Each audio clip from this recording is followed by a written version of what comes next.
बाहुनर हो, पुरअसर हो, बा बाहुनर हो, पुरअसर हो, कौम के रहबर हो तुम। बाहुनर हो, पुरअसर हो, कौम के रहबर हो तुम। कहकशा हो, फूल हो, खुशबुए अंबर हो तुम। आओ महफिल में खिताबत का चिरागे ज़ौ लिए, आओ महफिल में खिताबत का चिरागे ज़ौ लिए। बाइसे फखरे चमन हो, शमे रोशन पर हो तुम। मैं हजरत के खिताब से पहले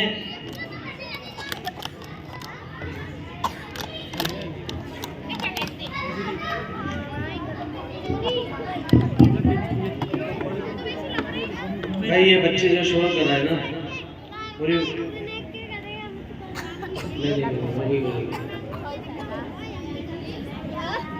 एक तो बात शुरू करने से पहले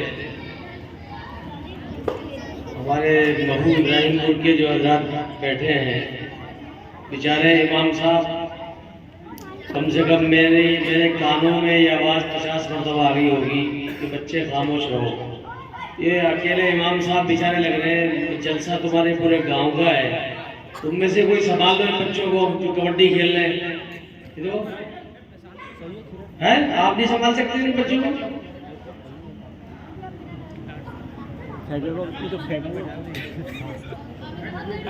और दूसरी बात ये है कि जो ये इधर बैठे ना बगल में साथी, उधर सामने आ जाए, दुआ भी होगी तो इधर मजमे में एक मजलिस एक जगह होगी, इधर आ जाओ भाई, इधर आ जाओ माशाल्लाह। तो कुर्सियां खाली पड़ी है, इनमें आ जाओ।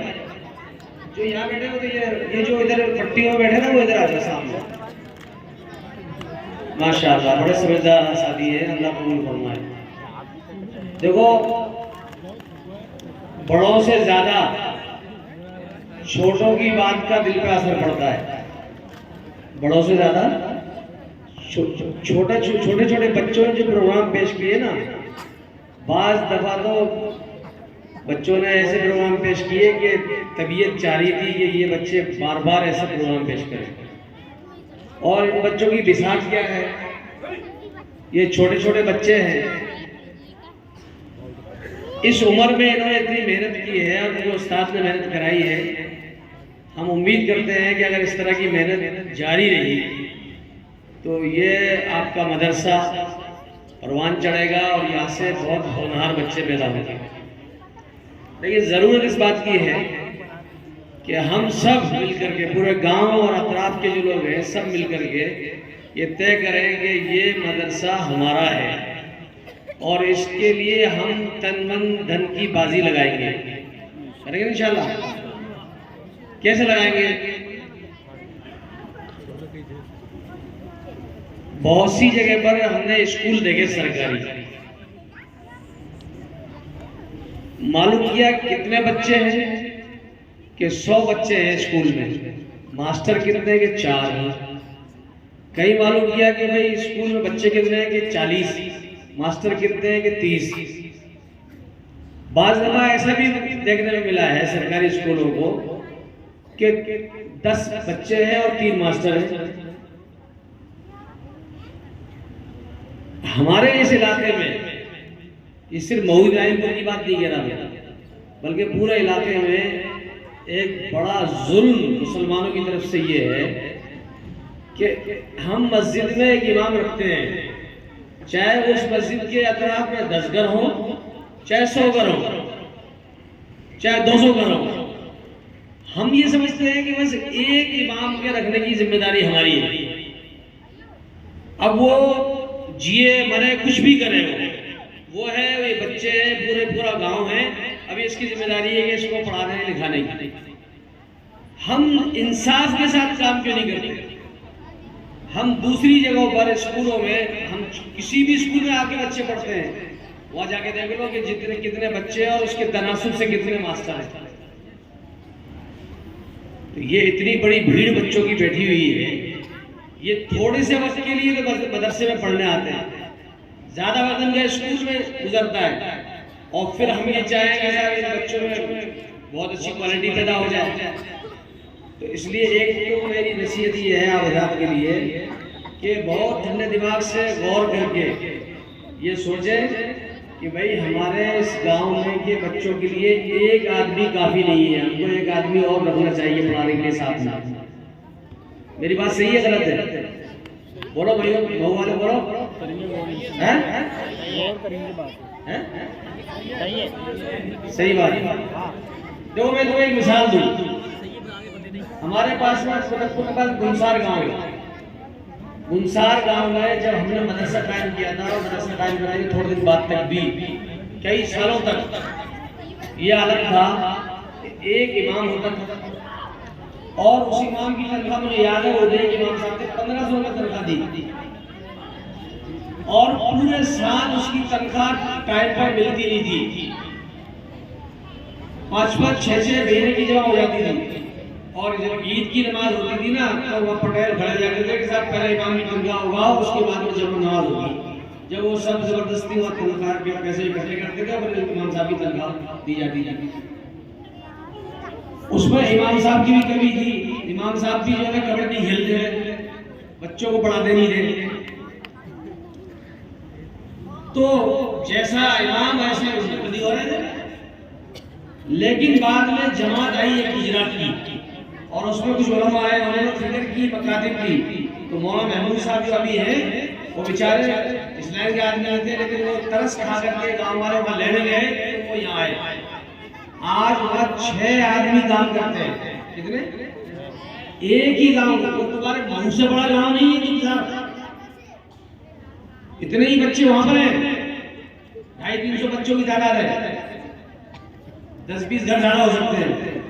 तो 6 आदमी पढ़ाते हैं वहां पर। और पहले वाले को 1500 रुपए देते थे, अब एक आदमी को 8-8, 10-10 हजार रुपया देते हैं। तो 5 आदमी मान लो कम हो गए, 5 आदमी के 8000 रुपए के साथ 40,000 रुपए। वो कहीं बाहर चलना नहीं करते, सब लोग आप हर महीने की उगाई करके देते हैं। वहां कोई दुकान नहीं है तुम्हारी तरह, यहाँ महू इब्राहिमपुर की मस्जिद की तरफ की दुकान, कोई आमदनी नहीं है। लेकिन उनको तालीम की फिक्र हुई, तो 1 नहीं, 2 नहीं, 3 नहीं, 4, जैसी जरूरत पड़ती गई ऐसे वो आदमी बढ़ाते गए। और 40-50 हजार रुपए महीने का खर्चा वही काम उठा रहा है जो 1500 रुपए खर्चा नहीं उठाना था। इसलिए ये दिमाग से निकाल दो कि साहब दूसरे इमाम की तनख्वाह कहां से आएगी, दूसरे मुदर्रिस की तनख्वाह कहां से आएगी, या महू वाले नहीं, और इधर उधर से कोई लोग आए वो भी सुन रहे, वो भी बात समझ रहे। अगर जरूरत है दूसरे आदमी की, तो हमें दूसरे आदमी रखना चाहिए और उसका इंतजाम अल्लाह करेगा। हमें तय कर लेना चाहिए कि हमें अपने मकसद को मजबूत करना है। मैं अल्लाह की कसम खा के कह सकता हूँ, अगर तुमने कुरान की फिक्र कर ली तो अल्लाह तुम्हारी फिक्र करेगा। तुम कुरान की तालीम के लिए अपने आप को कुर्बानी फैलाओगे, अल्लाह ताला तुम्हारी नस्लों को आबाद करेगा, तुम्हारे कारोबार को बढ़ाएगा।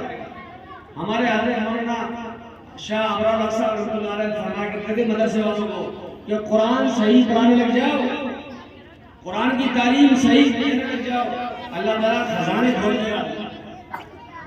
मौलाना गुलाम मोहम्मद मस्तानी साहब दावत बरकातुहू कल गोवा में कितना बड़ा मदरसा हुआ है। 2 बोरी चीनी चाय में डलती है सुबह, कितनी? बच्चों की चाय में 2 बोरी चीनी डलती है।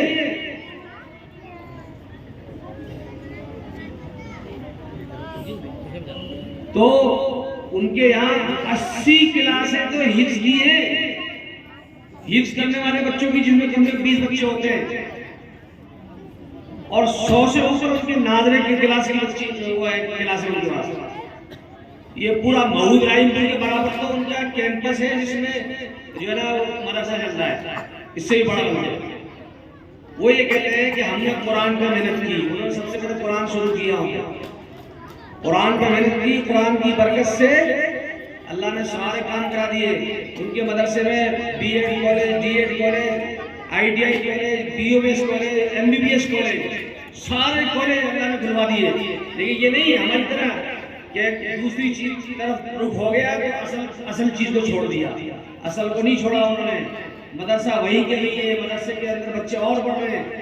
तो इसलिए हम कुरान की तालीम को सीने से लगाएं, कुरान के ऊपर खर्च करें, तो अल्लाह ताला जो है ना हमारे कारोबार को बढ़ाएगा, हमारी इज्जत बढ़ाएगा, हमारी औलाद में बरकत देगा। ये बुनियादी बात एक मुझे कहनी थी। दूसरी बात ये है कि हमारे ये बच्चों ने जो प्रोग्राम किया है और साथ मेहनत की है, अल्लाह ताला इनको जज़ाए खैर अता फरमाए। हमारे बहुत सारे उलमा किराम यहाँ बैठे हैं, उनमें से हर एक इस बात की सलाहियत रखता है कि आपके सामने घंटे 2 घंटे बात कर सकता है दीन की, लेकिन जो वक्त की नज़ाकत है और सबसे बुनियादी सबसे बड़ी बात यह है कि अभी आपकी हमारी सब इशा की नमाज बाकी है, नमाज इशा की भी पढ़नी है और उसके बाद में सबको जाना है अपने अपने घरों पे। इसलिए मैं अपनी बात को तवील नहीं करते हुए मैं आप यहाँ से फिर दोबारा ये दरख्वास्त कर रहा हूँ कि मकतब को मजबूत करने के लिए अगर उसके पे दूसरे अफराद की ज़रूरत पड़ती है तो उसका मशवरा आप ज़रूर करें और दूसरे आदमी का इंतज़ाम करें। अल्लाह ताला हमें अमल की तौफीक अता फरमाए और कुरान से मोहब्बत अता फरमाए, अल्लाह के नबी सल्लल्लाहु अलैहि वसल्लम की सुन्नतों पर अमल करने की तौफीक अता फरमाए। वाखिर दावाना अल्हम्दुलिल्लाह रब्बिल आलमीन।